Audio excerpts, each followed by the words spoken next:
Assalamualaikum warahmatullahi wabarakatuh. Alhamdulillahirobbilalamin. Yang terhormat kepada Pihak dan Unida selaku pengawas perkembangan dan juga yang terhormat pula kepada eh, Dewan Guru saya, kepala sekolah saya, kakak kelas saya, adik kelas saya, serta teman-teman saya yang saya cintai dan saya hormati. Jangan lupa kepada keluarga saya yang berada di rumah. Semoga saya selalu diberikan kesehatan dan dilimpahkan rezekinya. Perkenalkan, nama saya Frida Sinta Salsabila. Saya akan mempresentasikan tentang penilaian tengah semester yang menjelaskan tentang fungsi Pancasila.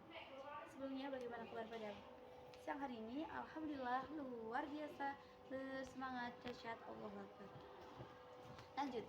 Jadi, fungsi Pancasila di sini termasuk mata pelajaran PPKN atau ya PPKN.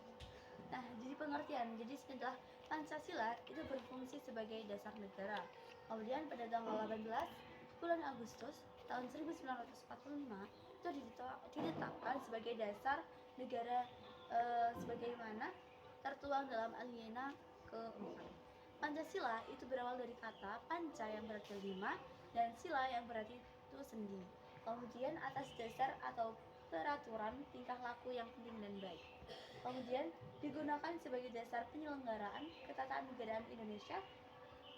Kemudian di sini adalah Pancasila.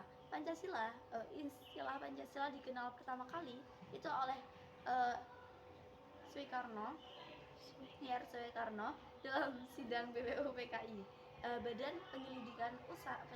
Penyelidik Usaha Persiapan Kemerdekaan Indonesia tanggal 1 Juni 1945. Kemudian Pancasila adalah isi jiwa bangsa Indonesia yang turun-menurun sekian abad lamanya terpadam bisu oleh budaya barat. Kemudian falsafahnya adalah bangsa Indonesia itu adalah Pancasila. Kemudian di sini ada fungsi dan peranan Pancasila.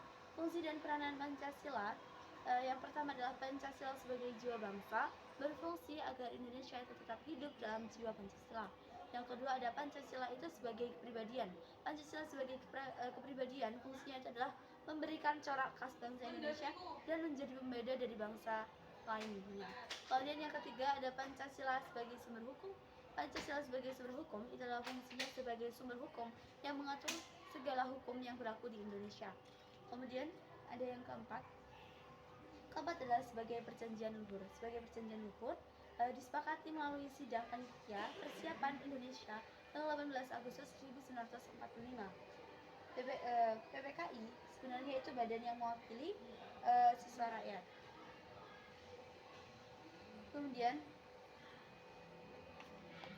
tiap sila Pancasila itu merupakan nilai dasar, sedangkan hukum adalah nilai instrumental atau penjabaran dari nilai dasar. Kemudian yang kelima sini ada sebagai cita-cita dan tujuan bangsa. Pancasila itu merupakan hasil perjanjian bersama rakyat. Kemudian yang keenam adalah satu-satunya asas dalam kehidupan berbangsa dan bernegara. Itu sebagai konsekuensi ditetapkan Pancasila oleh bangsa Indonesia sebagai dasar negara. Yang ketujuh adalah sebagai moral pembangunan Pancasila itu dijadikan kerangka, acuan, tolak ukur, parameter, arah dan tujuan dari pembangunan. Baik, sekian dari presentasi saya, kurang lebihnya mohon maaf. Assalamualaikum warahmatullahi wabarakatuh.